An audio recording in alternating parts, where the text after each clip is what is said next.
Welcome to the Dual Language Immersion State of the States Symposium. The organizers of this symposium are myself and Donna Christian. I was thrilled when she agreed to do this with me on the heels of her outstanding policy plenary this morning. It's nice to have representatives from a couple of our national organizations, Language Resource Center with national outreach, and the Center for Applied Linguistics, also with that national perspective and national mission. We are thrilled to be bringing together today 6 of our state-level leaders in dual language immersion education: Lynn Fulton-Archer, Educational Specialist, World Language Immersion, State of Delaware; Peggy Feehan, and when I call your name, if you can wave, yes. Peggy Feehan, World Language Program Consultant, Division of Curriculum Standards, Louisiana Department of Education; Rosa Molina, Executive Director, Association of Two-Way and Dual Language Education, State of California; Gregg Roberts, World Languages and Dual Language Immersion Specialist, Utah State Office of Education; David Rogers, Executive Director, Dual Language Education of New Mexico, State of New Mexico; and Kaui Dawn Sang, State Office Teacher, Hawaiian Language Immersion, Hawaiian State Department of Education. This symposium is organized so that we'll provide first an overview of the national scene currently in the United States on dual language and immersion education. You'll have to bear with me because I will be sharing some of the same information and actually some of the same slides that we saw earlier this morning with Donna, because I know we have some participants here that were not able to be with us this morning. After setting the national stage, we're going to go to panelist presentations and be able to listen to these state-level leaders about what's happening in dual language immersion education in their respective states. We've invited them to share program growth, current dual language immersion numbers in their states, the support rationales that have been used to grow dual language and immersion, and other state-level policies that they are finding both supportive and unsupportive of the field. Following those presentations, Donna Christian will facilitate a conversation with participants here and the panelists. I'm going to begin by doing some of my basic immersion 101 just quickly so that we're all on the same page, talking about program definition, philosophical principles, briefly overviewing the program goals and models, and program growth at the national level. When we teach about what is dual language and immersion education, we like to start with the concept of subject matter schooling in a minority language, a language other than English, the majority language in the United States. And this subject matter schooling in a minority language occurs for at least 50% of the day, extended intensive periods of time. Along with that subject matter schooling in a new language, a minority language, there's intentional focus on the development of language and literacy in both of these languages while teaching subject matter content through both. How about the philosophy, the educational philosophy that undergirds the dual language immersion model? These are a few of my observations over the years, so I've tried to frame this in 4 key ideas. The first, the perspective held by those involved in this form of education is that language is a valuable human resource, and children can, in fact, acquire new languages while still developing their first. It holds that language acquisition is best accomplished through subject learning and with high-level language intensity. We see culture as a given way, just one given way of doing and being in the world. And we acknowledge that a child's sense of ethnic identity and self-esteem improve within an educational model that is culturally aware. And we hold that subject matter schooling, whether through a second, foreign, heritage, or indigenous language, can be cognitively, academically, and linguistically enriching for all children. In 2007, Liz Howard, David Rogers, and others co-authored the idea behind the dual language umbrella as a way to describe the range of program models that fit within this category of dual language and immersion education.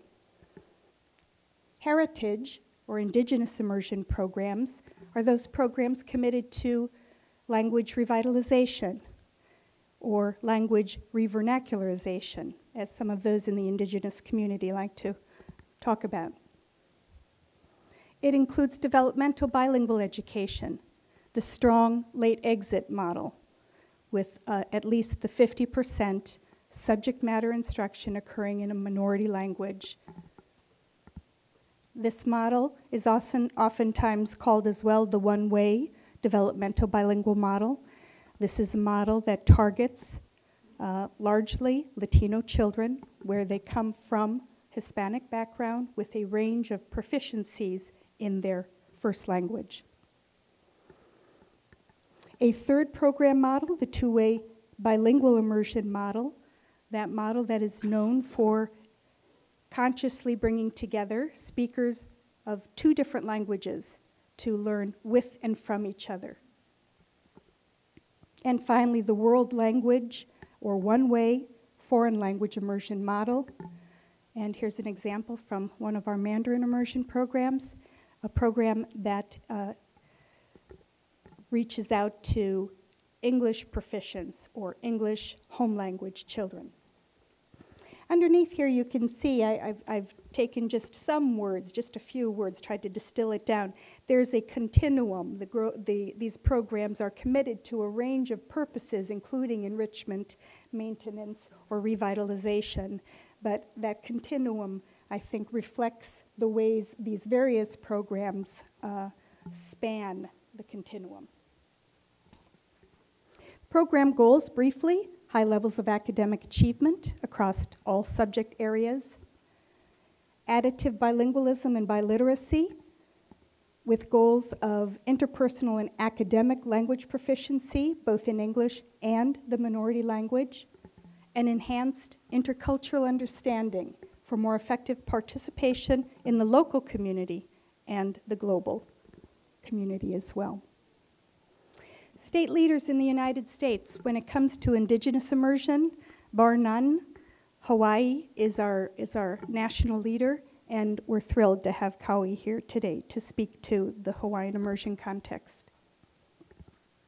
Within the field of two-way bilingual immersion education, we have several state leaders: California, Florida, Illinois, and here today we have with us Rosa Molina from California and David Rogers from the state of New Mexico to speak to those contexts specifically.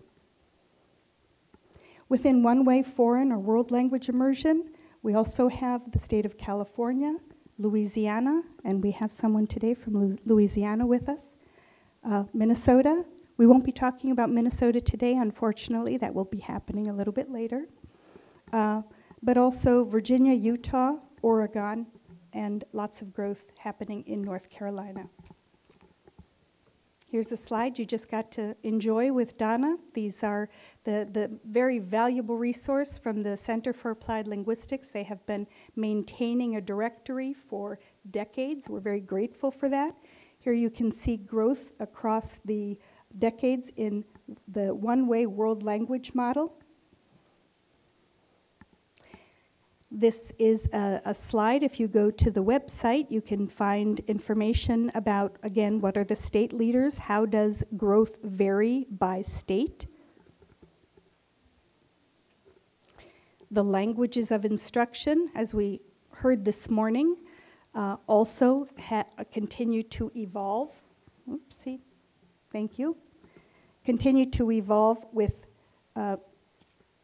remarkable growth in the area of Mandarin immersion and consequences for some of our other languages. Growth in two-way bilingual immersion. It's exciting to see how the program is still attracting new programs. In Minnesota, we have 2 new two-way bilingual immersion programs that just began this fall.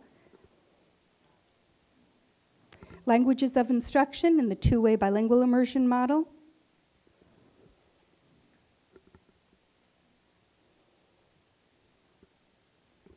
And growth in the indigenous immersion model. That we don't have as good of a national database on indigenous immersion, but this comes from a variety of resources, both in print and verbal, oral resources. It's exciting, though, to see that indigenous immersion, as other programs, as other immersion models continue to grow and strengthen.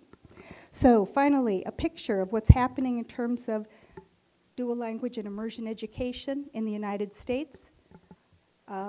One-way world language programs, currently we're reporting 531 as a minimum because these are self-reported and we know there's a need to continue to update and get other programs to register in the directories. 22 different languages. In the two-way bilingual immersion context, 415 programs nationally, again, a minimum, in 8 different languages, and with indigenous immersion, 43 plus programs in 6 different indigenous languages. I'd now like to turn it over to the state of Delaware. Welcome, Lynn.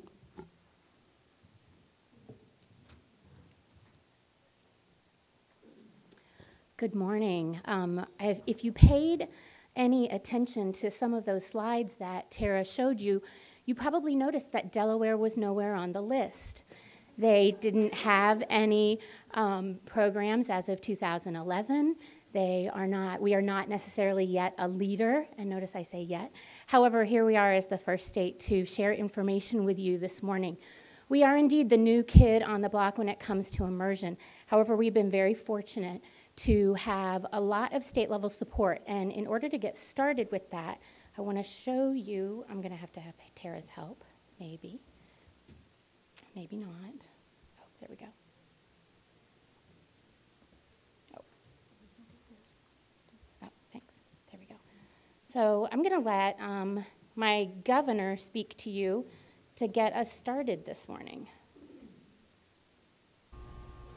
This week, I'm at William Lewis Dual Language Elementary School in Wilmington. In just a few weeks, Delaware's first group of young students here and elsewhere will begin learning in Spanish and Chinese. As kindergartners and first graders become part of our inaugural World Language Immersion program, we have 15 teachers from China and Spain helping our State Department of Education get the program underway. And as I mentioned in my State of the State earlier this year, this program is a critical part of preparation for the future. We know when these students grow up, they'll be competing for jobs in the global marketplace. And when employers choose where to locate jobs, they'll look at where employees have the skills to communicate across markets. That will mean fluency in not 1, but 2 or 3 languages. And so we begin our World Language Immersion programs this year, 4 of them involving over 340 Delaware students. As we add programs, we estimate we'll reach more than 10,000 students over the next 10 years. And what's great about the immersion model is that students acquire their second language through core subject areas.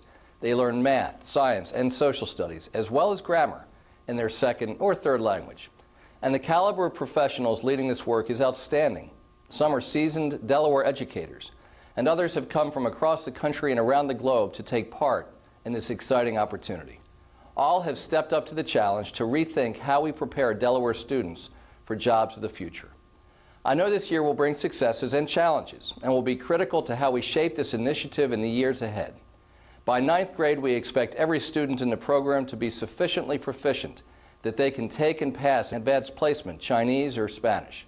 after which they can continue their language study in a Delaware higher education institution or begin study of a second world language.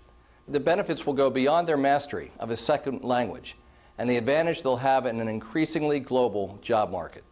Research has shown that language study improves academic performance, builds sociocultural awareness, and enhances cognitive abilities. Ultimately, we know that to prepare our kids for the jobs of the future, we can't keep doing things the way they've always been done. With this new initiative, coupled with our statewide efforts to increase instructional rigor, school support, and educational accountability and opportunity, we know our schools will serve students differently. So to the pioneering staff, teachers, and students of our new World Language Immersion program, I say buena suerte, or Juni Hao Yun. Good luck this school year as you help to keep Delaware moving forward. So I'm very fortunate to have recently moved to the state of Delaware. Is that right? Slideshow? There we go. Sorry, I'm not a Mac user.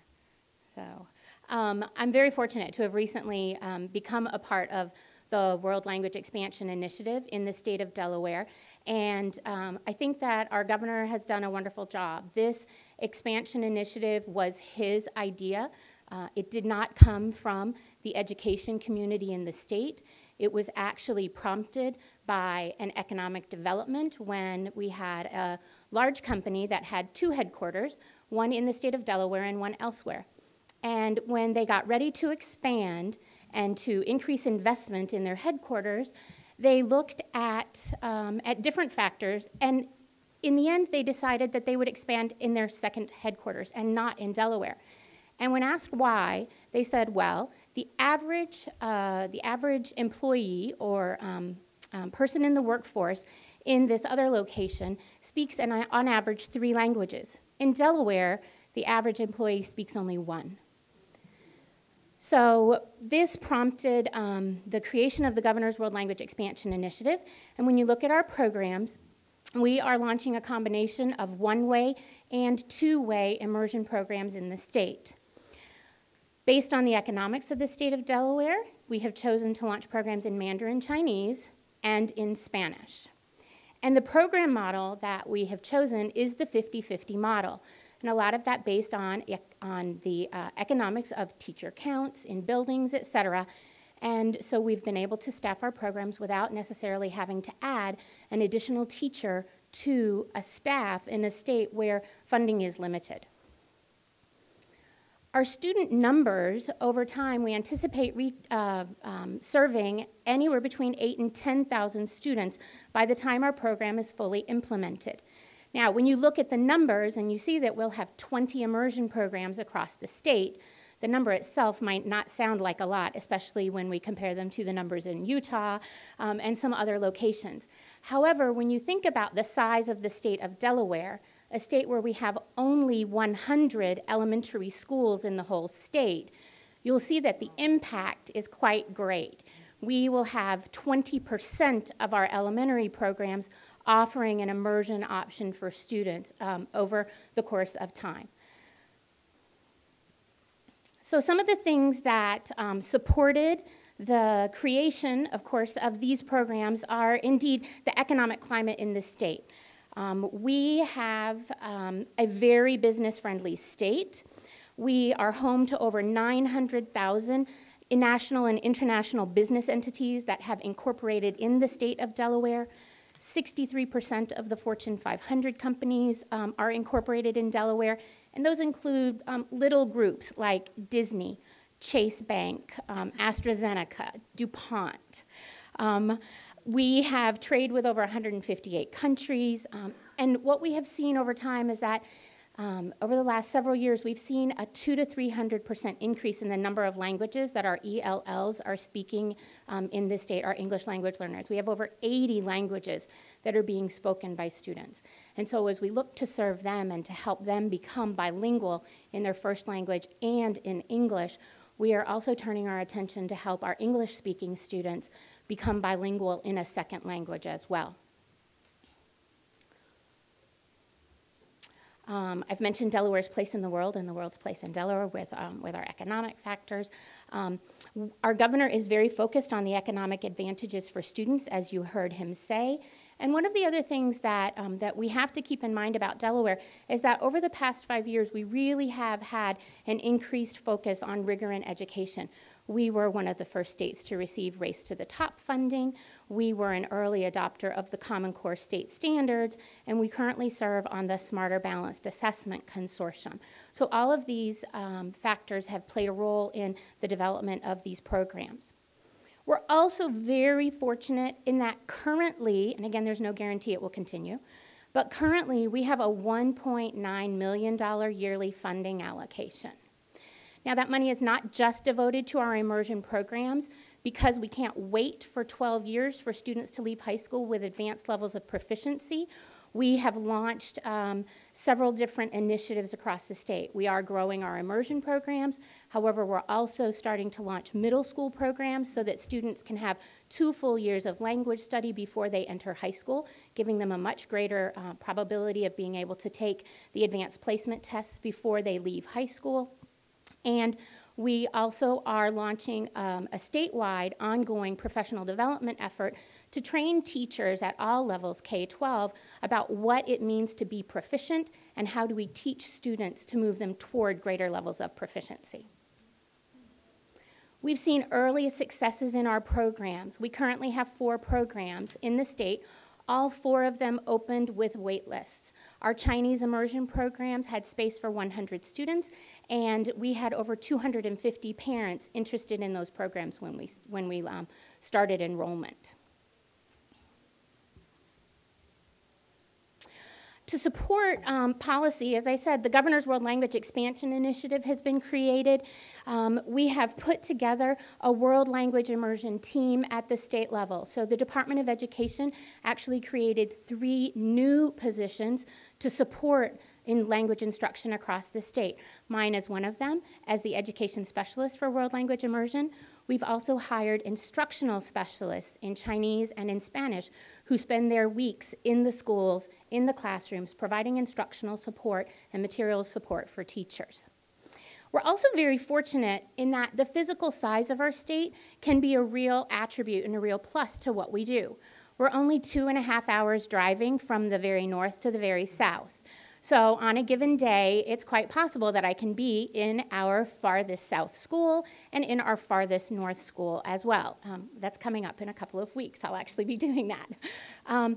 So that physical size is very helpful to us. We're able to get out into the schools and really make a difference. At the same time, the physical size of our state can also be a challenge. Even though we're very small, we are a state of local control.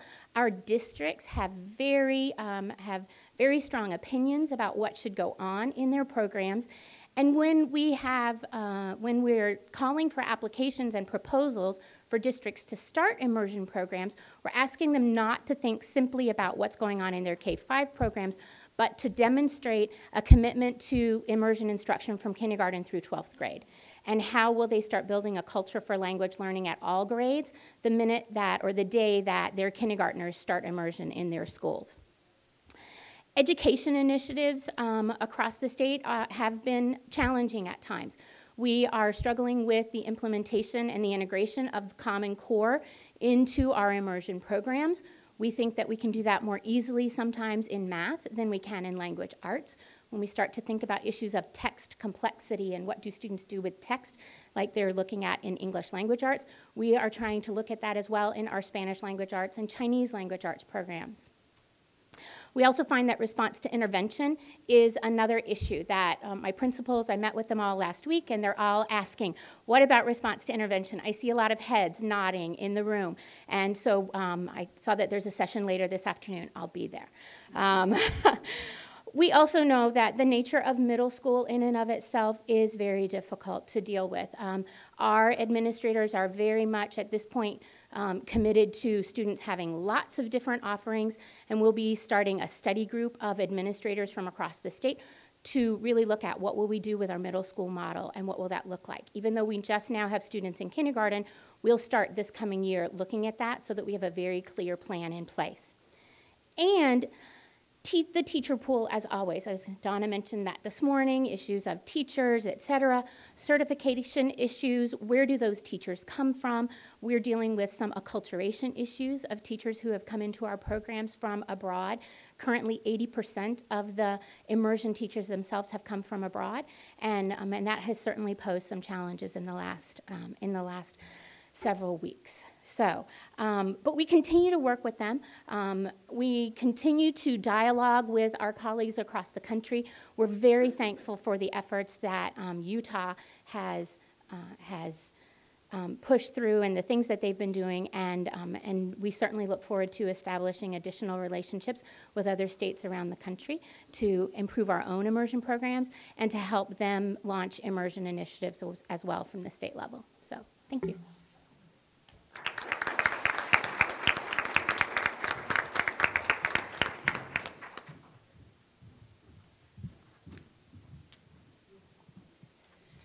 Good morning, bonjour. My name is Peggy and I work with the Department of Ed in Louisiana.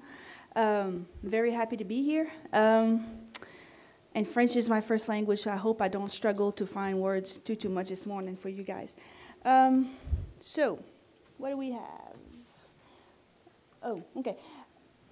This is the growth over the last 10 years. You can see we have more French immersion than anything else. Spanish is steadily growing. They will eventually catch up with French. And we just started Chinese last year in one district, in the Lafayette district. So you can barely see the line, the yellow line, because it's only 26 kids last year.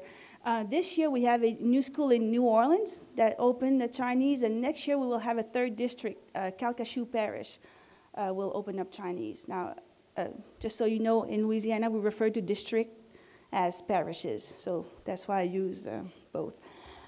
So our programs are all one way. Eventually in Lafayette Parish they will have two-way for Spanish immersion. French is the most dominant, then Chinese, oh, that should say Spanish. Oh, I'm sorry. French, Spanish, and Chinese. And we have total immersion at a couple of schools in New Orleans, pre-K 2, 3, 4 total in French immersion, and then they start introducing English, one school in kindergarten, one school in first grade. Let's see.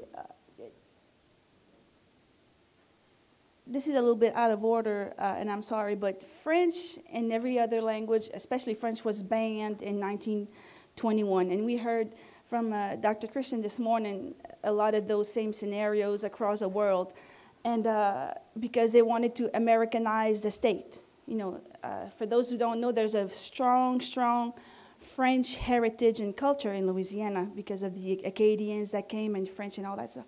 So it was banned in 1921 to Americanize the little kids so they would not speak French on the school grounds. And in 1968, there was a big resurgence of pride in the French culture.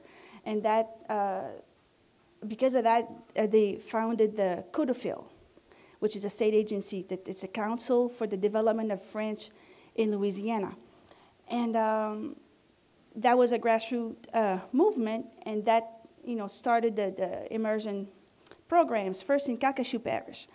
Now, Calcasieu Parish was a mix of grassroots, and also Calcasieu is close to the Texas state line, and there's a lot of oil and field production over there. So not as so much as the French state of mind, but more the Texan state of mind, and it was going to be international. It was going to be, I can use this word cool because they weren't probably using that word back in '86, but it was going to be cool for those little kids to speak another language.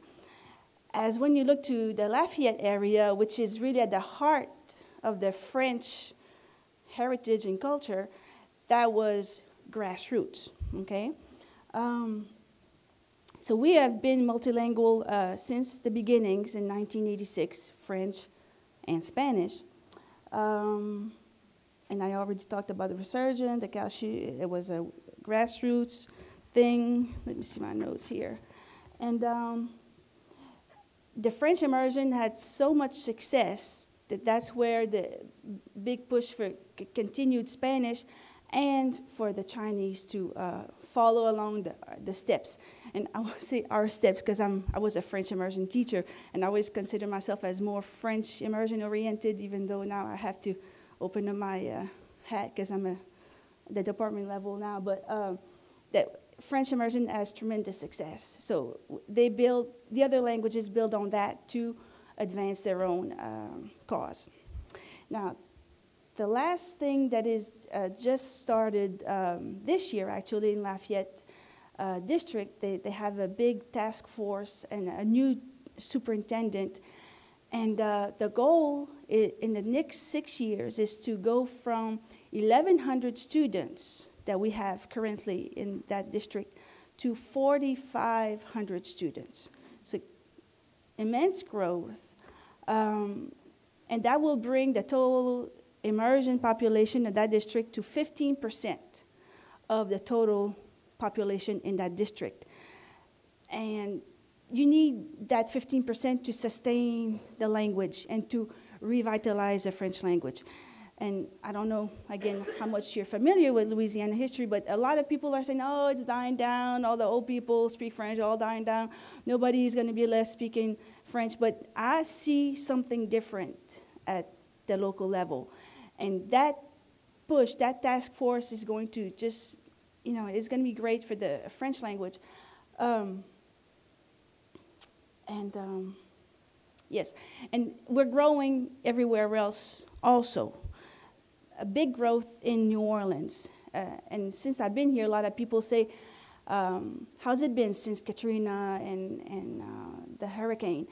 Well, the French immersion schools were the first to come back to New Orleans after Katrina because of the local people, and they wanted to get involved. And we all know about parental involvement in the French immersion program. So they were the first one, and they are growing. We have a school in New Orleans that had pre-K 2, 3, 4 last year, and this year they're pre-K 2, 3, 4, 1, 2. They more than doubled the number of teachers that they had from last year to this year. So there's a really, really strong demand in the New Orleans area. So Katrina, no Katrina, we're doing great in New Orleans. So. Okay, policy support. They have a good governor in Delaware. I will leave it at that, because I don't want to lose my job. Okay. Okay, so there is a lot of policy. We have a lot of help still at the policy, at the state level. Codafil was just restructured last year with Act 679. And the new act that restructured the Codafil says that immersion will expand from what it is right now, which is 9 districts, to 22 districts by 2015. So that's a good thing on, that's on our side, that's good. We also have a program that it's also new since last year that's called Escadrille Louisiane, because we cannot just rely on foreign associate teachers, which we kind of do right now. We need our homegrown Louisiana teachers. And even though immersion started in '68, it's hard to, you grow language speakers, but they're not all going to go in education, and they're not all going to be French teachers. So Escadrille started last year, and basically it's 10 students, and university students at one college, at Centenary College, that they had pre-training. They went to France. They worked as English assistants in their schools while learning French by immersed. And they are back in Louisiana. Now they have to do a couple more classes and get their certification. Hopefully, they will teach French in our schools. We have yet to see if it will work, because there's a big investment of sending them over there. And, I know of one teacher, Caitlin, that came back, and she's a teacher right now in La Force Parish in a high school. I hope we get more than 1 out of 10, but we will see, okay? I think they should sign some kind of agreement. You know, I will go to France and I'll come back and work 3 years in the local schools, but they didn't do that, so, but I'm not in charge of Escadrille. We also have in the MFP, the Minimum Foundation Program, $20,000 per foreign language teacher, and also for those Escadrille teachers. So that's a big incentive for the local districts to hire foreign language teachers and Escadrille teachers, because it pays about 1/3 of their salary, okay? We're hoping to up that amount, but it's been hard, but hopefully we will. We also have new this year a state-certified immersion school, and that was Act 212. And it was Act 212 from the regular session of 2011. And basically it says that beginning this year and annually thereafter, the State Board of Elementary and Secondary Ed shall designate any foreign language immersion program that consistently meets the criteria listed below as a certified foreign language immersion program. So Google it, Act 212, regular session of 2011 in Louisiana. And we presented yesterday a workshop on this. And if you have any questions, you can email me, peggy.feehan@la.gov. Okay, and I'll send you the application and the paperwork and all that good stuff. We also have grants that we call the Louisiana Renaissance Grants that fund 3 districts last year and this year. It's $150,000 per year, and they're for new programs, expansion of programs, PD in an existing program, or promotion of programs. So we have districts that are able to rely on that money to grow their programs. We have strong legislative support, as you can see. We also have a world language certificate, and that's something that Donna Christian talked about, you know, licensure of teachers. Well, in Louisiana, if the foreign teacher has an education degree in their country of origin, we certify them.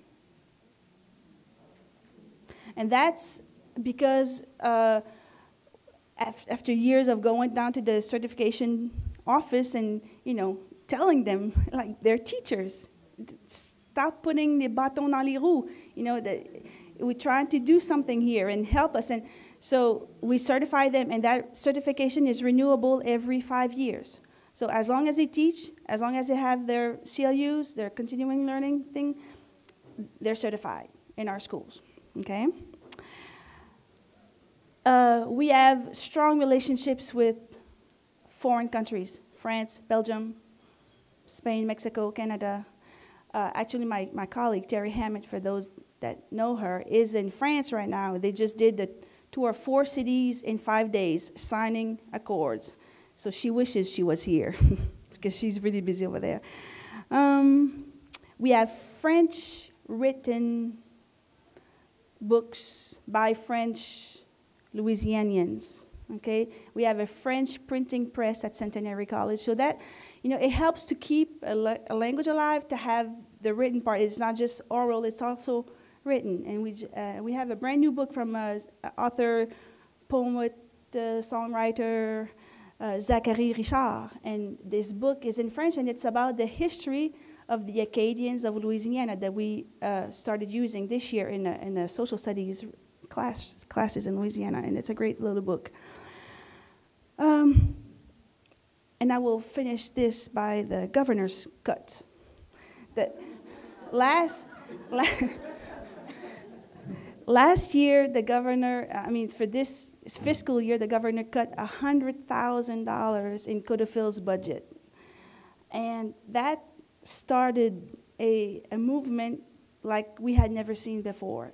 In July, August, to September of this year, we raised $90,000 just by fundraisers, people giving money on Indiegogo.com, which was new to me. We had a huge fundraiser. People showed up. People gave their time. They're musicians, and food and beer is big in Louisiana. So we, in one day, $50,000. And so the governor cut the money, but he didn't know that everybody would just go like, whoo, you know, and it's brought the French immersion programs at a level that was spoken in the printing in the press that we hadn't seen in years. So, you know what? Thank you, because it's like the stars are lining up for us, and we're doing good. We have a great team. We couldn't do it at the State Department by ourselves. We have university people, we have state agency, we have a lot of legislators that are French speakers, so that kind of helps also. So we're doing good. So thank you, and that's what I had to say.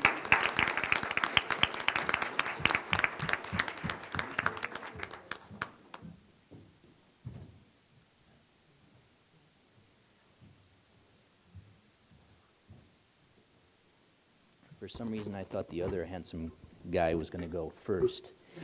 I don't know why I had that. So yes, I'm from New Mexico. My name is David Rogers, and I have the distinct honor of serving as Director for Dual Language Education of New Mexico. I think I'm more like Rosa than many of the other folks on this panel in that we're not a government organization. In New Mexico, we unfortunately do not yet, I should say it that way, that word's been used a lot today as well, yet receive appropriations or any kind of government funding to do our work. And in the absence of any kind of technical assistance center in New Mexico at this point, centralized that is, we receive most of the phone calls in the state from schools, school communities, and districts when they have decided to develop or strengthen a dual language education program implementation. Who do we serve in New Mexico? And I really appreciate my colleagues' comments about the communities that are being served in each of their states. I've learned quite a bit today.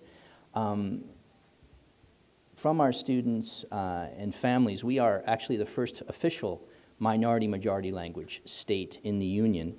71% of our student population, I should say, out of everyone, we have broken that 50% mark as far as percentage of folks in the state that are people of color.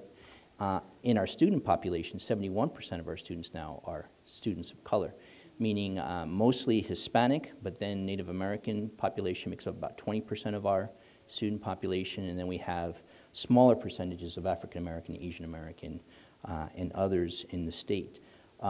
This does set sort of the stage for main or primary motivations for having dual language education programs in the state, and I'll speak about that here in just a little bit.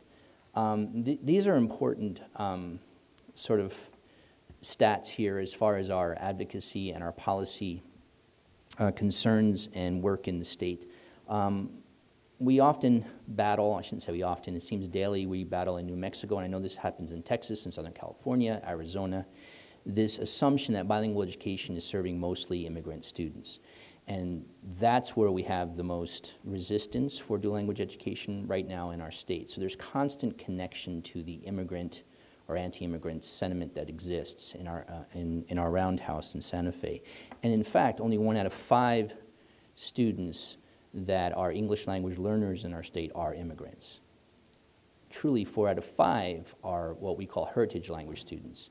They come to us, they may be 2nd, 3rd, 4th generation even, Mexican-American students or Cuban American students who, for whatever reason, may only say that they speak English, but their English is limited in its proficiency levels. And so we're dealing with many, many students in our school systems that have this. Others say they don't have a strong proficiency in either of their 2 languages, but literally they may have some passive proficiency in Spanish, let's say, but really nothing that we can use day one effectively to ensure academic development, for example, if we were to teach everything in Spanish. So this is our reality. Participants in the dual language education program, fully 28% of our student population participating in dual language education are native English speakers. Now that they also may be heritage language as far as they are Hispanic, Latino, their families are, but over the last 2 or 3 generations, the use of the Spanish language has diminished or is almost non-existent, at least amongst the parents and the students that we are serving at this point. This is a real motivator for dual language and two-way dual language education in the state of New Mexico. There are many, many families now who are traditional New Mexican families who want to give the language and the cultural context of that language back to their children. They want it back. And quite honestly, there's also a little bit of this competition as well, or jealousy or desire that their students should get a slice of the bilingual, bicultural pie, if you will, that's being offered in some schools in New Mexico. It's very, very interesting. I was born and raised in northern New Jersey, and yes, I've lost most of the accent, although I could use another cup of coffee. Began teaching in a bilingual context, and actually a dual language education context in inner city New York. And New York is wonderful for many, many reasons. And diversity, or the discussion, or the ongoing discussion about diversity is always there. It's always sort of in the front part of our heads, and during happy hour after school is out, and at social gatherings and stuff.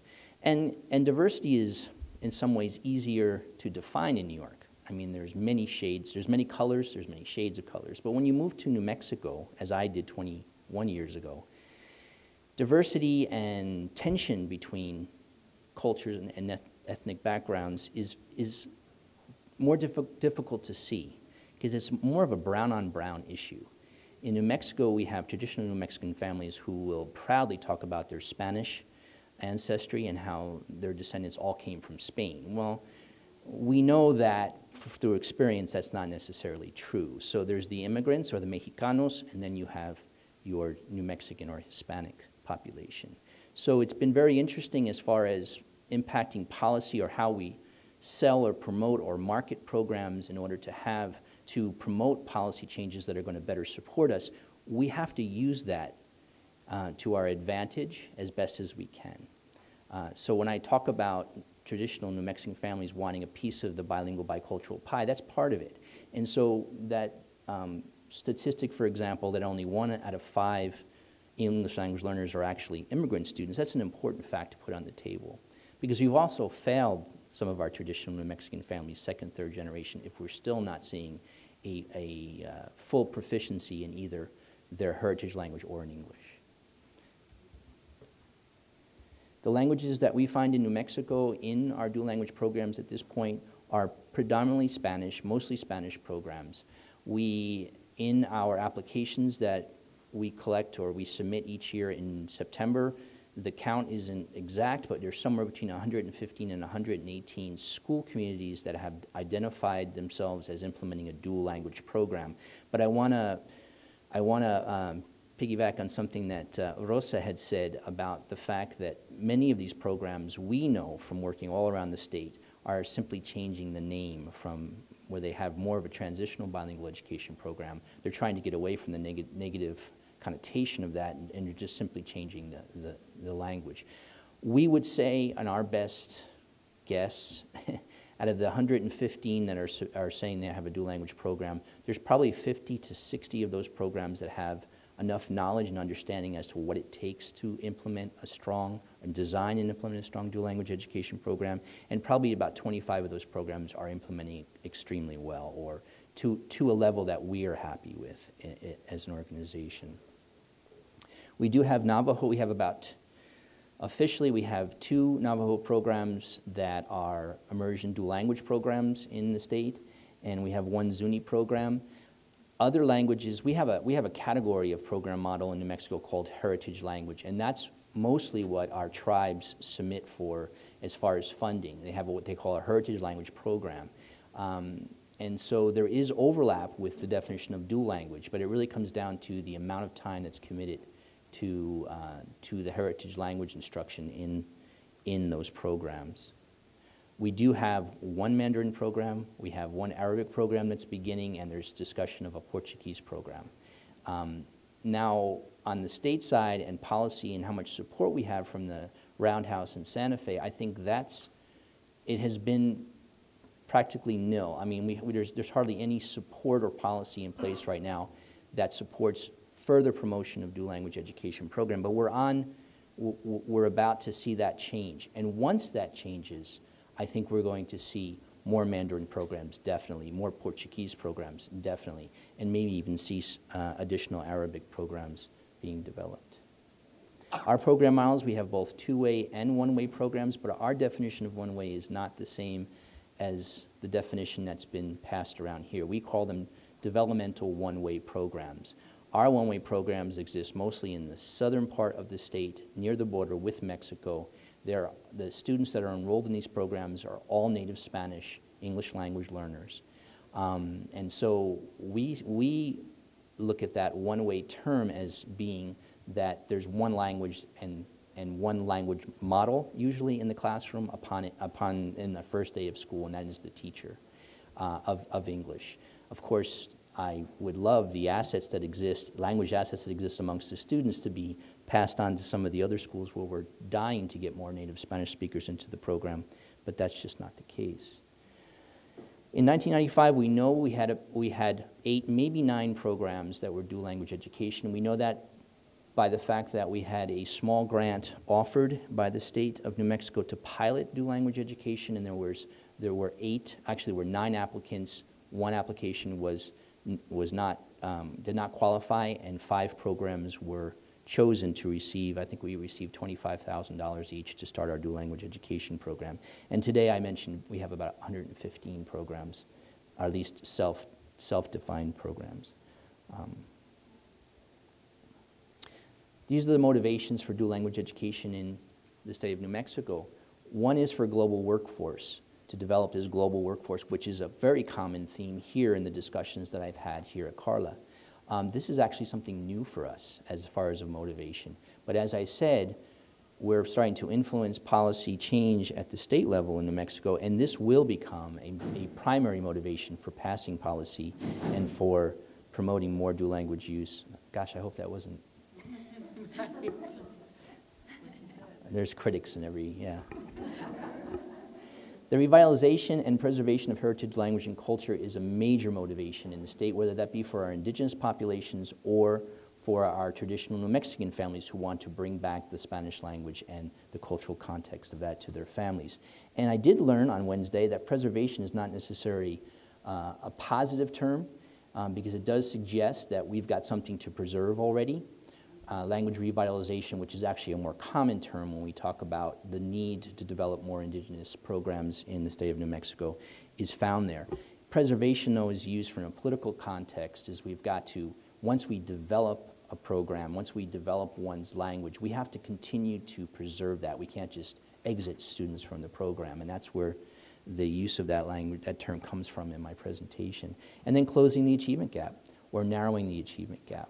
That is a huge motivator in the state for dual language education. We see a lot of schools that are saying, okay, we've failed miserably with our large percentage of ELLs for so many years. What are we going to do different? And they go the way of dual language. But for the first time now, we're seeing our state actually say that dual language education should be a model considered by schools that are turnaround schools. So that's the first time. That's good and bad. It all comes down to quality of design and implementation, and that's something that our organization is committed to. I'm going to skip that just for a second as far as our other influences for policy here. We have some positive things going on in New Mexico. One of the things is we've had this now since the early 90s, is this idea of 1-, 2-, and 3-hour programs.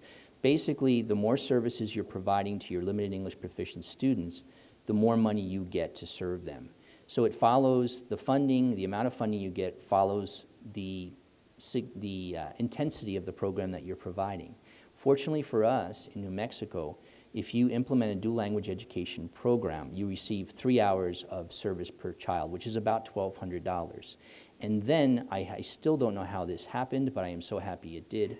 About 7 or 8 years ago, there was, the statute was changed to say that it doesn't matter whether the child is a native English speaker or a limited English proficient child in the program, they receive 3 hours of funding. It's the only model where we have native English speakers receiving money for participation in the program. And we're so glad that happened because, of course, you can imagine as the programs grow, you start looking at situations where, well, I have a class with an endorsed teacher serving it, and you're telling me in a two-way model, half of those kids are going to be students who either don't create the funding or are taking up valuable spots for other limited English proficient students that need to be in the program. We really do believe in two-way, and so that change in statute allowed us now to take the funding argument or threat off of the table. The more hours of service, alternative language services provided, the more money that we receive. So each participating student in the program receives about $1,200 or $400 per hour of services they receive. And of course, in a dual language setting, we say there's 6+ hours of service, or actually even, but unfortunately our formula only goes up to 3 hours. So about policy and what we're facing here is, to this day in New Mexico, we have what I and many of the other former and present site administrators say is a policy of tolerance. There's really no district nor in the state will you find a policy that says dual language education is it. We want as many students participating as possible, and we're committed to getting the resources and all policy aligned to support that end. It really is left up to the principal. You have a gun-ho principal who understands how this works and is willing to build the program and to recruit the teachers and to get it going. Districts. But there's really nothing happening at district level in the state of New Mexico that says, and when that principal leaves, we're going to find us another one looks just like him or her to make sure that it continues. In our policymakers on the support side, we still have issues. We have a state constitution that says that every child in our public education system has the right to receive the curriculum in 2 languages and fully develop both Spanish and English.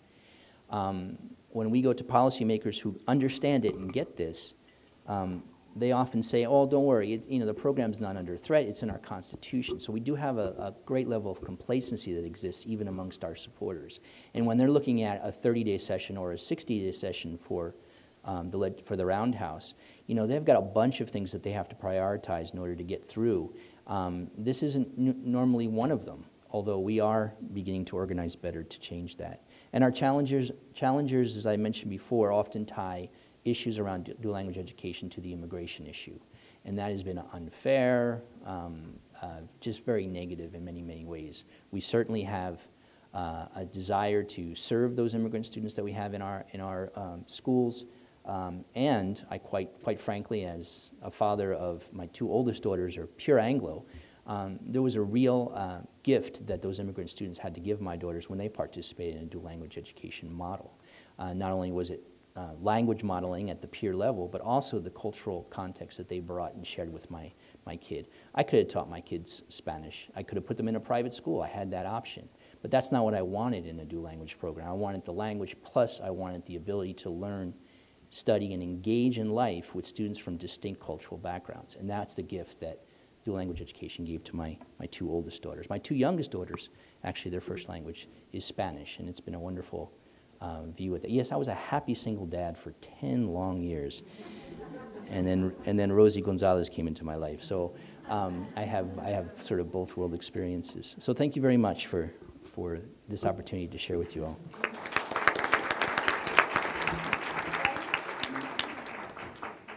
Sure. All right. Bonjour, hola, ni hao, bon dia. So people say, why Utah? And I say, why not? So what happened in 2008 is we had a very enlightened, multilingual governor, actually trilingual, Chinese and Spanish, Governor Huntsman. And so we had a legislative initiative with a state senator that was extremely conservative and a governor who was very insightful and enlightened, created Senate Bill 41, which was international initiatives, which became the Utah Dual Language Immersion Program. And so our program is legislative funded. In the legislation, it calls for a 50-50 program. That's all the direction we were given. And then the languages that we had at the beginning were Spanish, French, and Chinese. So those are the 3 languages. So then the State Office of Education, where I hang out, was given the charge to design the program and then implement it across the state of Utah. So there's a picture of Governor Huntsman there. We also were very fortunate to have then a deputy superintendent, who now is superintendent of public instruction, Larry Shumway, who's also bilingual in Spanish and English, who is a big supporter and advocate of this program. And now our current governor is monolingual, unfortunately, but he's a big supporter of the program and has visited several dual language immersion schools. One of the successes of Utah is that we have managed to take the politics out of immersion education. So this is not about which kids should get language, which should not. We wanted to have all students be multilingual. The message that really came out of the legislation and the governor was, Utah is a small state.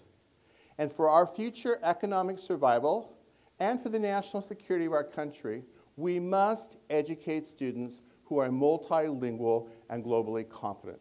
So that's really the message that came out of the legislation.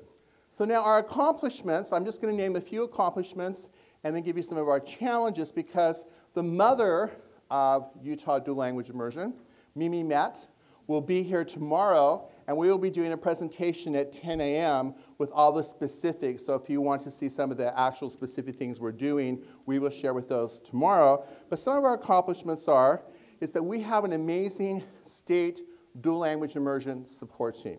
Okay, I'm only one person. I'm not really that much of a worker, if you really want to know. So what happens is that we have this wonderful team of dual language immersion directors in each language. They have instructional specialists and coordinators. We work very closely with our districts. We have amazing principals and school districts. So we have formed what we call the Utah Dual Immersion Advisory Council. And it consists of all the principals, all the district instructional and administrative people, and our state support team. We meet 4 times a year to share presentations, information. We work closely together. So right now, Utah has about 41 school districts, and we have dual language immersion in 17. We will be adding another 3 or 4 next year, so we'll have over half the school districts in Utah will have dual language immersion programs. One of the things we also did in Utah was to simplify the terminology. You know, some people agree with this, some people we don't. But since we have a 50-50 program, we have one unique state model. So we created one program that's across the state. If you want support from the state, you must do 50-50. Okay? So we have dual language immersion. Under that, we have both one-way programs and we have two-way programs. Our definition of a two-way program is you must have a minimum of 1/3 of the minority language group in that classroom composition. So for us, one-way and two-way is a terminology that describes the classroom composition. We have also done teacher credentials. One of the advantages of being in a small state like Utah is my office is interconnected with licensing. So we created a special international guest teacher license for our foreign educators. We also now have a brand new dual language immersion endorsement that's required of all teachers to be in our classroom, must have that endorsement. It comes with a language proficiency requirement, so all dual language immersion teachers in the target language in Utah must be at advanced mid or higher on the ACTFL scale, so all of our teachers do have to be tested for oral proficiency. We now have new student course codes in our data clearinghouse, so every single dual immersion student is now tagged in the clearinghouse as a dual immersion, like grade 1 Mandarin Chinese, grade 2 French. So everything is coded in the state, which is tied to the teacher credentials, which then we can certify that they are a program right in the state when we run the data. We actually are doing all the curriculum in the target language to state standards. So Utah has gone to the Common Core, even though we call it the Utah Core now in Utah. So we are doing a whole math program. I'll get a plug-in for our friends Pearson up above. They have a wonderful product called Envision's 2012 Common Core.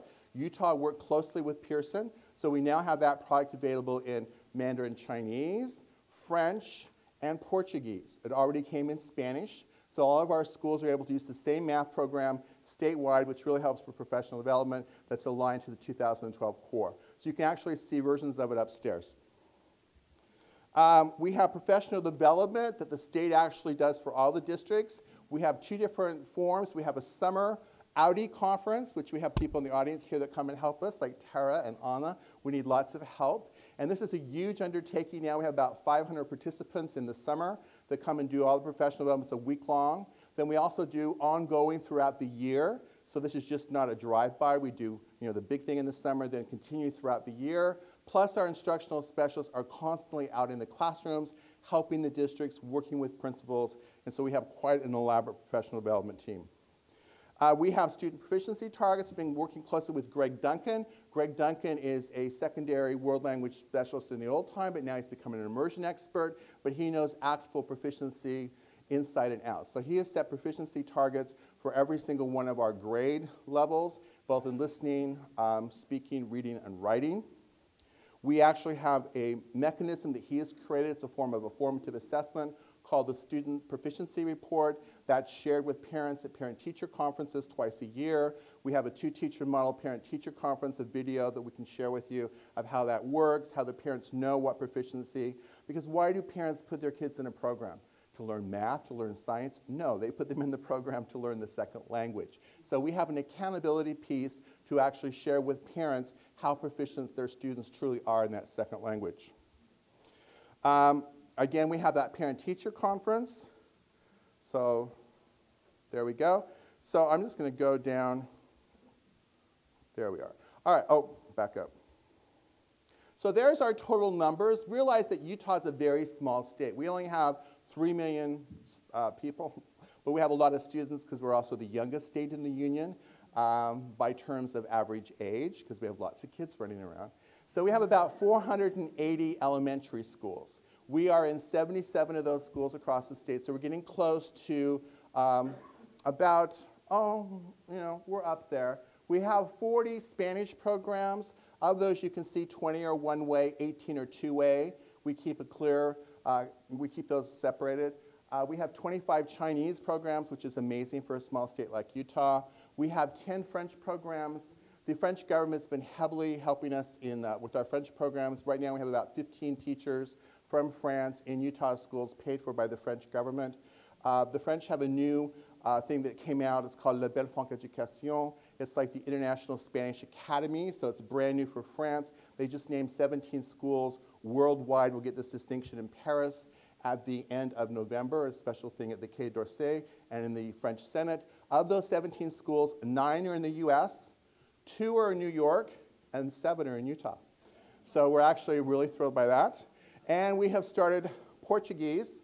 So Portuguese is going to be the new Chinese for us. We expect Portuguese to grow even more. So we plan on adding 4 to 5 Portuguese programs next year. So we're up to about 14,000 students. Our goal by 2015 is to have 100 schools, which should be really easy to achieve, and about 30,000 students. So this is being driven by parent interest. There you can see a little chart of how basically we only had a handful of programs before 2009 because we had the funding in 2008 to where we are today. So overnight we have just jumped right up. Because we did have some immersion programs that started in the 80s, kind of around Brigham Young University area. So we've had immersion in the state, but it didn't really go anywhere, about 4 or 5 programs.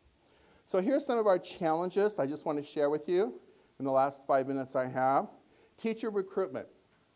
So we actually have MOUs. Another wonderful thing having a program that's done by the state right from the very top down is the governor can use the bully pulpit when needed.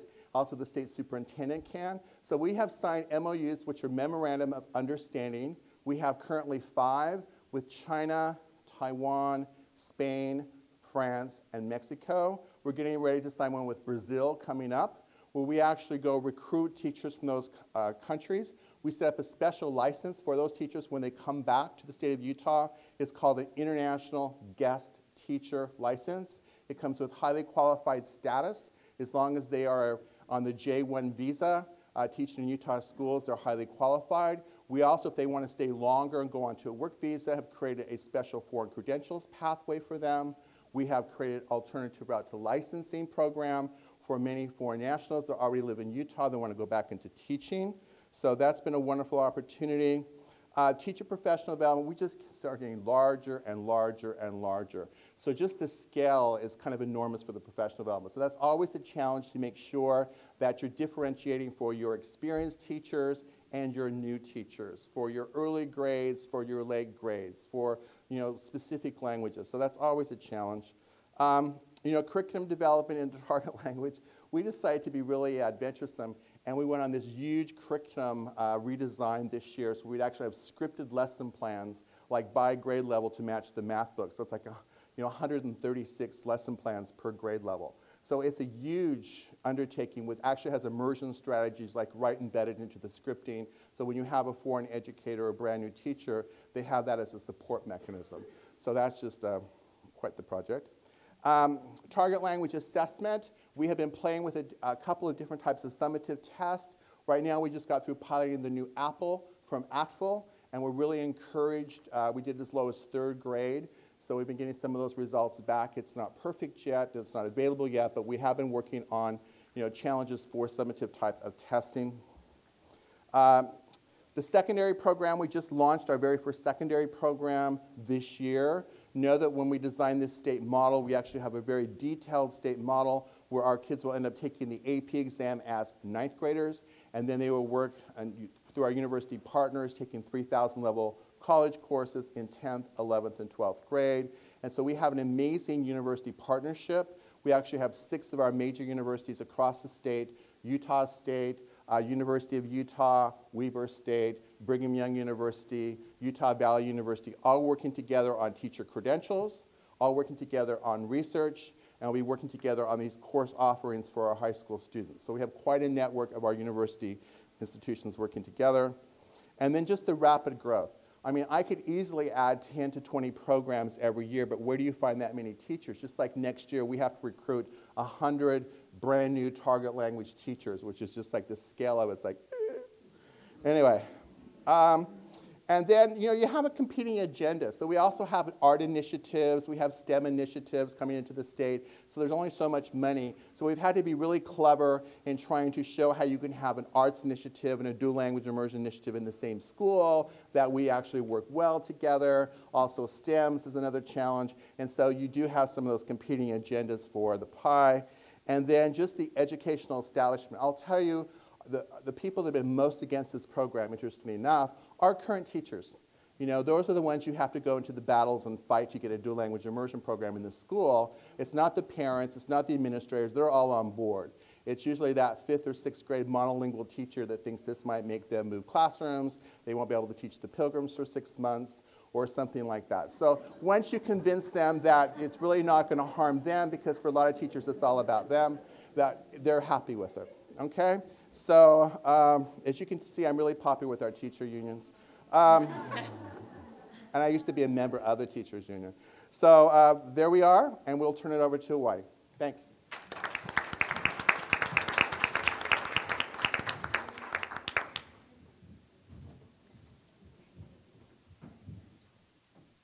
Aloha mai kako. Wahi mahalo I ko'u mau kupuna, me ko'u ohana, me ka po'i o ko'u aina no ka ho'okohua na ia'u, ka ho'okuli ana ia mai ia'u, e ho'iki ka pono o ka Hawai'i.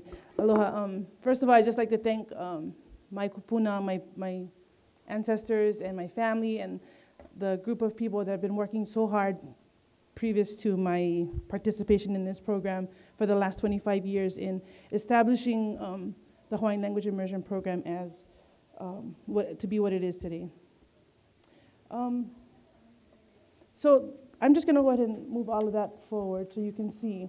In terms of the model, we are an indigenous immersion education program. I think there's one more. Oh, go back one. We are an indigenous immersion program. We have a total of 21 schools in Hawaii within Kapapohana Kaiapuni. Of the 21 schools, we have 15 schools that participate under the Department of Education as public education schools. And then we have 6 schools that are part of the Charter School Initiative. And so we have 2 different governing structures. One, the set that falls under the Department of Education reports to the superintendent of the Department of Education. And the 6 schools that are part of the Charter School Initiative report to the Board of Education. And they have a different governing structure, and so administratively there are some differences between how we get resources. But for the most part, all of our schools are full immersion schools with the introduction of English as a content area in the 5th grade for 1 hour. How well we do that depends on the amount of resources that are available to our schools. For some schools, we have teachers that speak fluently in Hawaiian from kindergarten to 12th grade and teach the different content area completely in Hawaiian, except for the English class. And then for some schools, because we have a lack of resources, we don't have enough teachers, they have to deal with the resources that are available.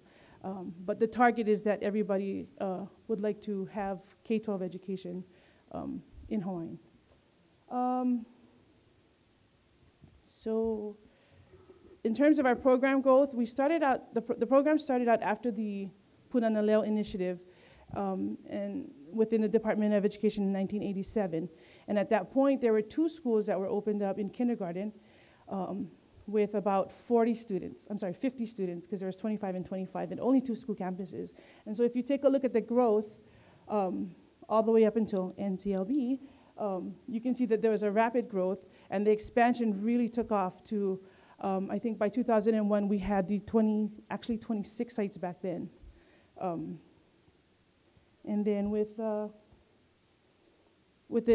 charter school initiatives, we saw some of the schools combining. And so like on Hawai'i Island, there were different schools, and then they combined it into being one school, so they became a K-12 site. And so some of the charter school numbers are in red, the Department of Education numbers are in blue. So starting off with 50 students in 1987, we are now at 2,200 students across the state, with about 160 teachers teaching fluently in Hawaiian. And we have, again, a total of 21 schools. The last number that we took a look at in terms of HLIP graduates, we had, I think, it was like less than 20 students that graduated the first year, 1999, and we're at over 500 students graduating since 2012. Some of the factors that are fueling program growth are, one, that the program growth is purposeful.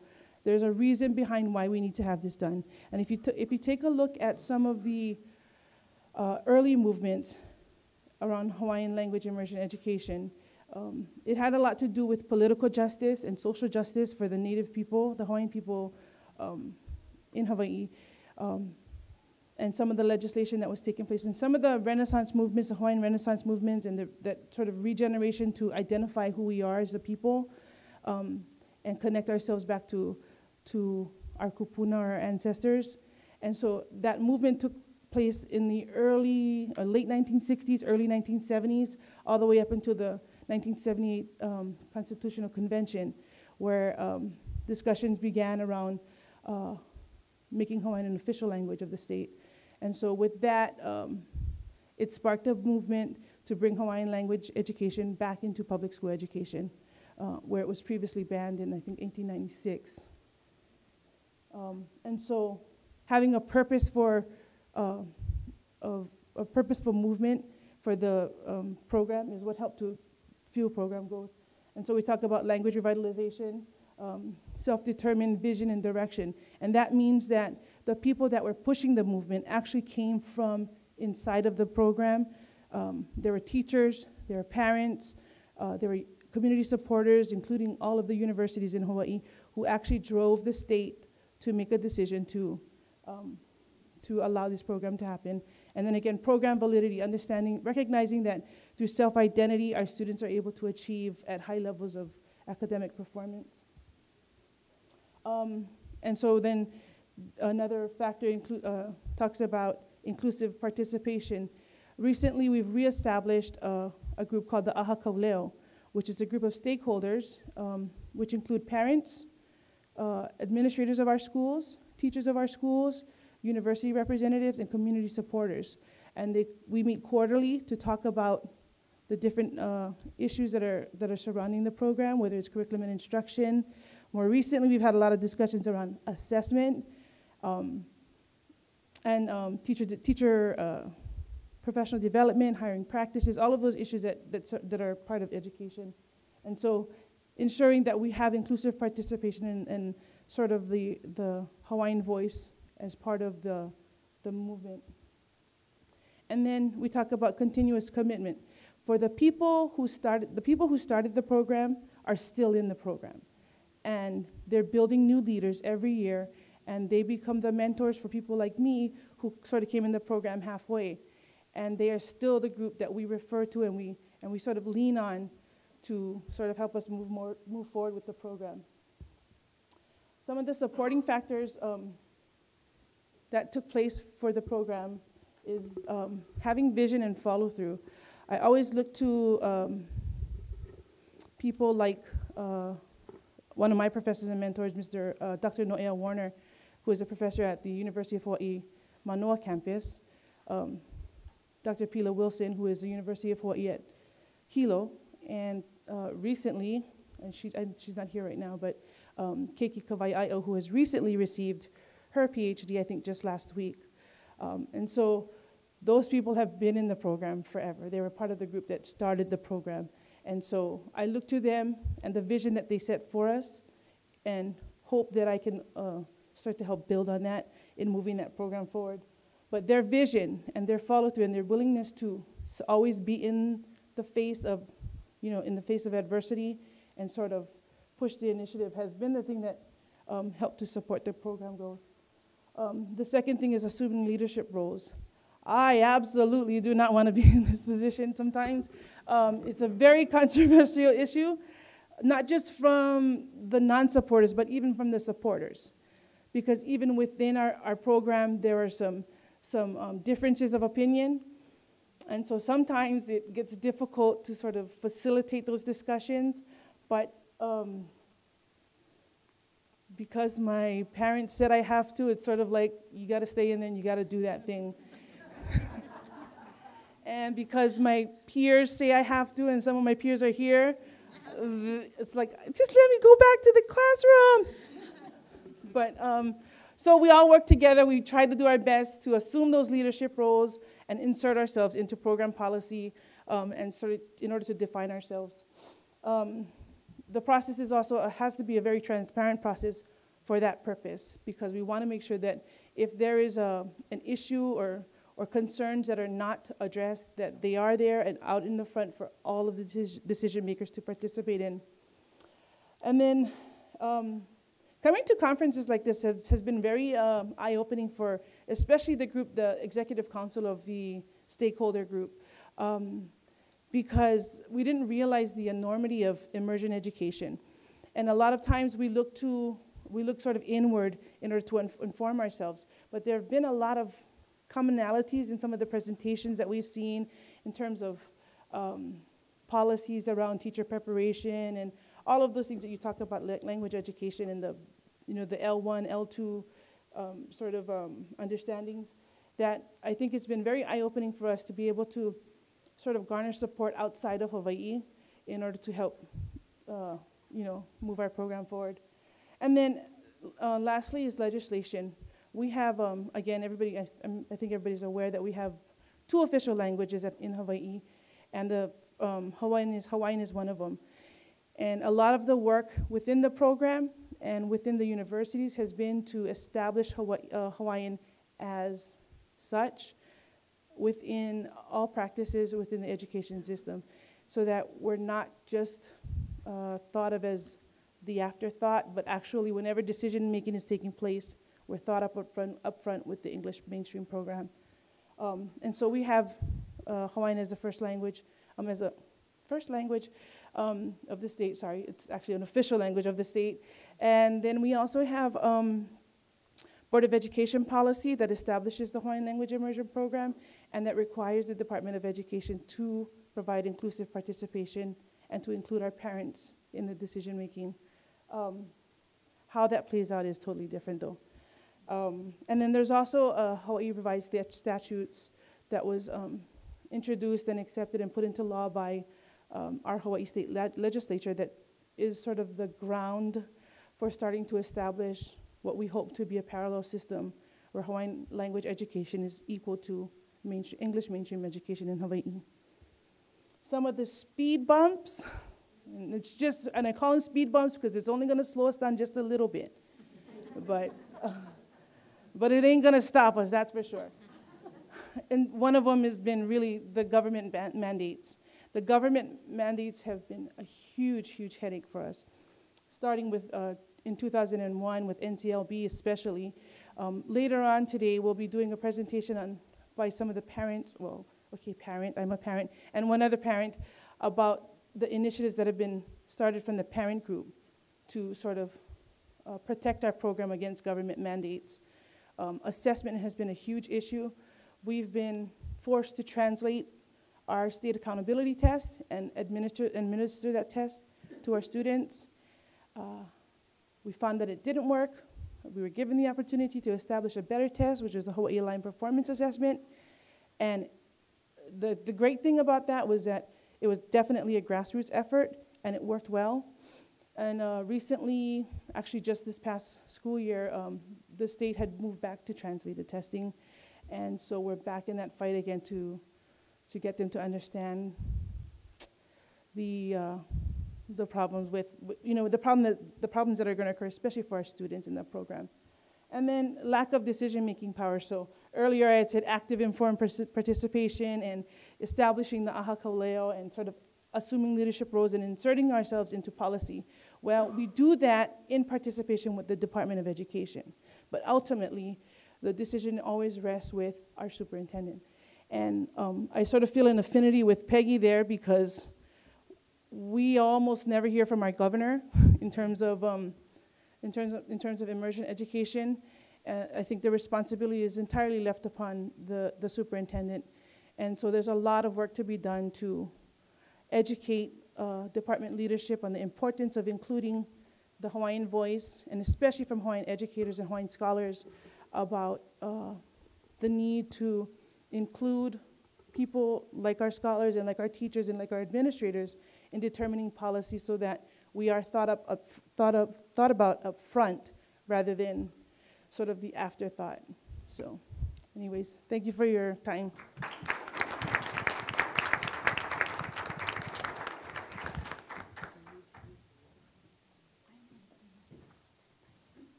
Well, that was quite a tour de force. We've gotten some wonderful information and, for me, very encouraging information about what's going on in the States with respect to developing and maintaining these great programs, growing great systems of programs with an amazing amount, to me, of thoughtfulness at the state level and among all of the stakeholders. You can just tell all of the considerations that have gone into trying to make a system that can sustain itself. Okay, it's your turn now, and we would love to have some comments and questions from all of you for our panelists. And Tara is coming around with a microphone, so please let us know if you'd like to make a comment or ask a question. And our panelists are eagerly awaiting. Okay, this is for everybody on the panel. In 25 words or less, or maybe even 10 words or less, could you identify a program, a policy, or a person, maybe not by name, but perhaps by title, who has probably had the most positive impact on the establishment and growth of your immersion programs in your state? I have 2 words. It's teamwork, and that's legislatures, state agencies, districts, France, Belgium, Canada. That's... Community voice has been the motivator. Community and their voice has been the motivator for program development and expansion. And we're on the eve of seeing the business community become the next voice at the table. And we are excited and also scared of that, to be quite honest. I think for the Hawaii context, I think it's born out of a sense of Hawaiian nationalism and a connection to our identity and who we come from and where we come from and the people that we actually have a responsibility to move that idea forward. So in Delaware, it is Governor Jack Markell. It's amazing what happens and what can get done when suddenly the Department of Education sees an additional $1.9 million in their budget without a plan to spend it. So that's basically how the initiative was crafted, et cetera. And then I also have to say that Gregg Roberts, sitting to my right, has been a tremendous support for us in Delaware. We are thankful for the collaborative efforts and for all of the resources that they shared as we started and as they continue to share. Former Governor John Huntsman Jr., State Senator Howard Stevenson, Superintendent Larry Shumway, and Dr. Marion Met, and all the school districts, principals, district administrators. It's really a team Utah, and the most important word is money. You can keep that. Wonderful question, and we can see that the importance of individual champions as well as people from all groups. Thank you. I have two questions specifically for Louisiana and California.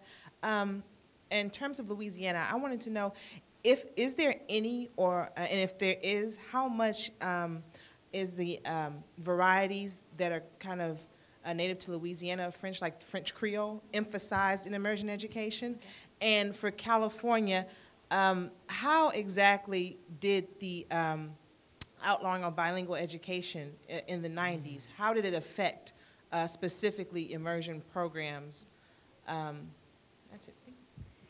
In Louisiana, we have very few Louisiana native teachers as French immersion teachers. We have a lot of Louisiana natives as FLE, like in the high schools, but very few. And one just retired last year, so I mean, really, we count them on our two hands. But those that we have, they're strongly encouraged to speak the Cajun French.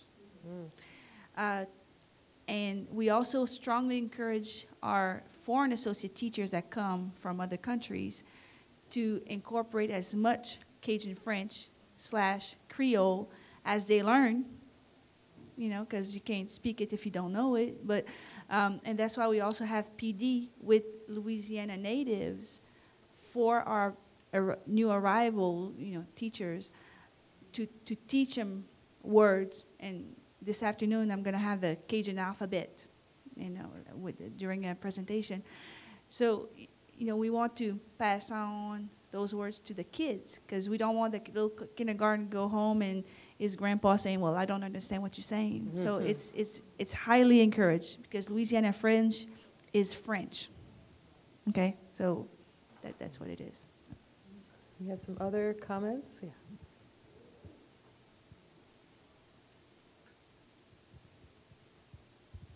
Hi there.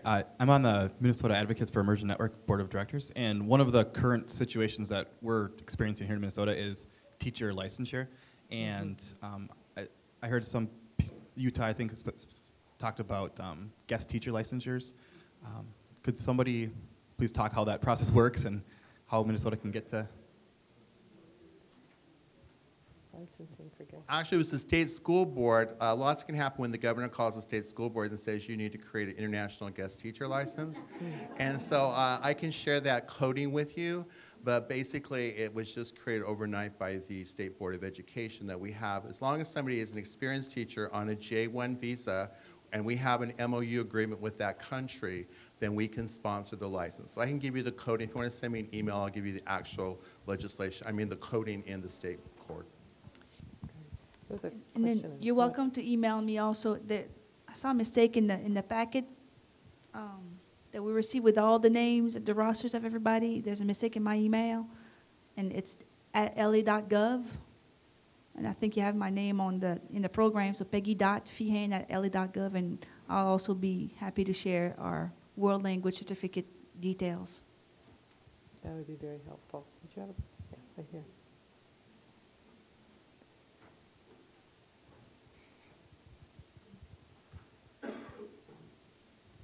Thank you. I just want to make a quick comment. I noticed that the French immersion programs have been omitted from your California data.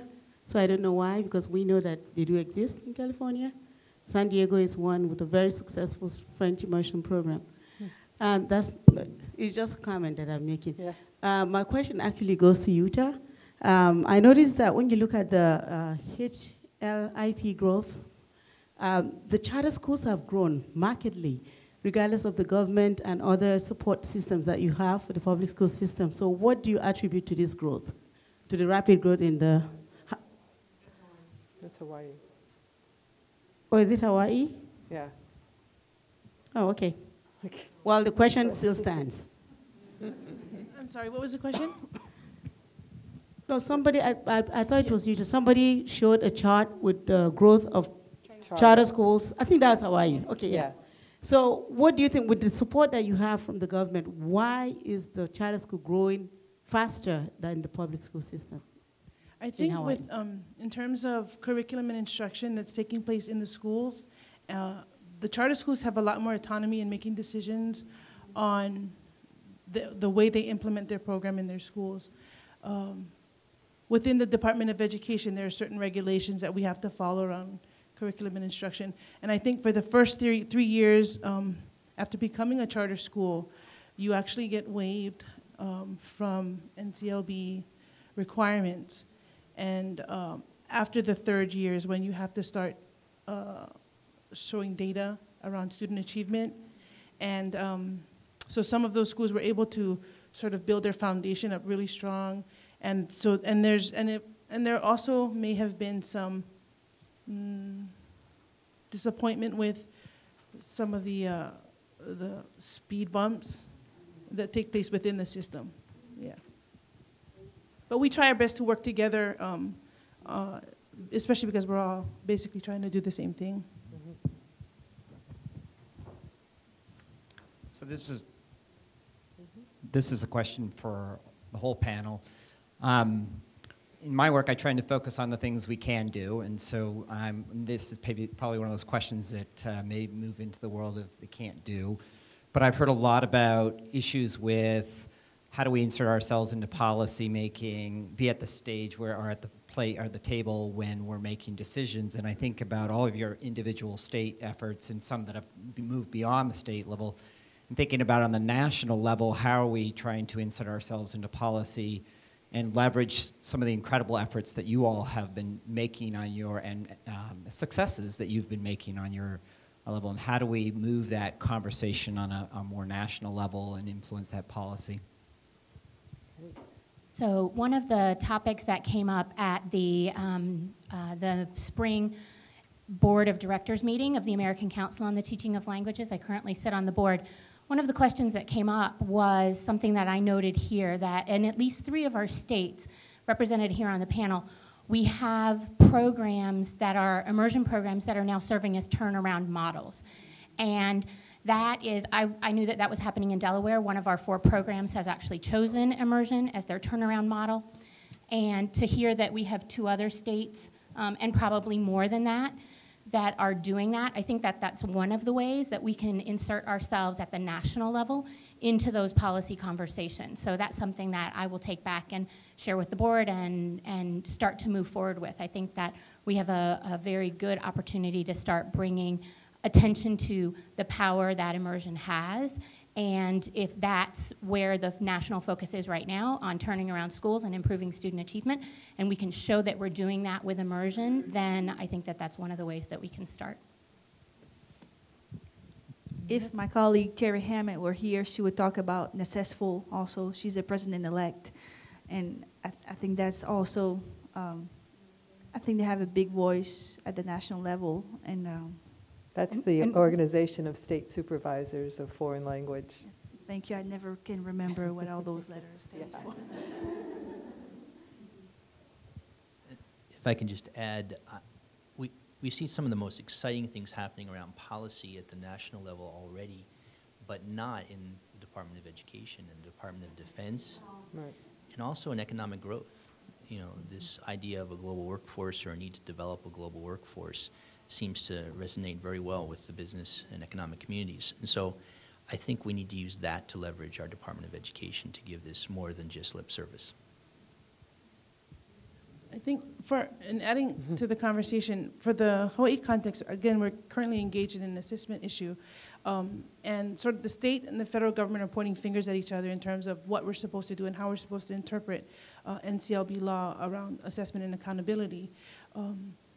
At the state level, with that stakeholder group, which we call the Aha Kaulea, what we're trying to do is work with the Department of Education in order to broach this topic with the federal government. And to try and insert language into NCLB that would allow for Native American languages to be assessed in the manner of the content, the curriculum, and instruction of the program. That's a huge monumental task, but there is some legislation, Native American Languages Act, and there's some legislation within ESEA under Title VII for Native Hawaiian Education, the Native Hawaiian Education Act, that we're trying to use to help leverage that, along with the status of our language as an official language of the state. Wonderful.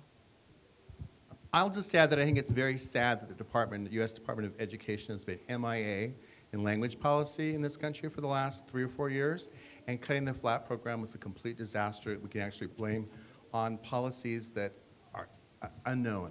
And thank goodness the Department of Defense now is starting to step up and fund some language programs and some policies. But I think one thing after the election, whichever party might win, we in this whole room as educators must really start to have that dialogue with the U.S. Department of Education and saying it is time now for a unified national language policy in this country. It's time. One more? Elana?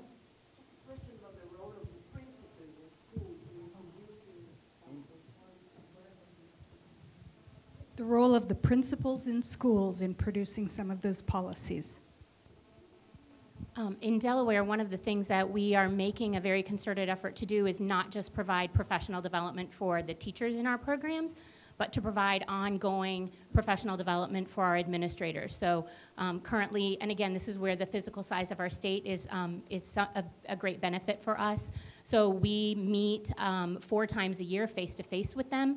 Those meetings include half a day of professional development about immersion itself, and then half a day of discussion about policies in their buildings, challenges and successes they're having.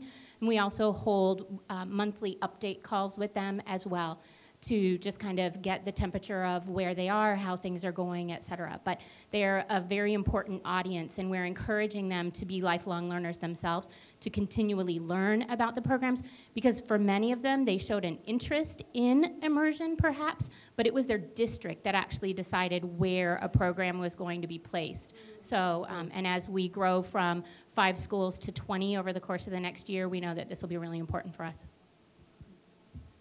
Wonderful, thank you. I think we're going to have to work toward bringing this to a close, but I want to express our extreme gratitude to all of our state representatives here who have given us so much valuable information about what's going on in their states and so much encouragement for the future that this is possible in these states. It will continue to grow, and it's obviously going to be possible elsewhere where these seeds have been sown. So thank you very much.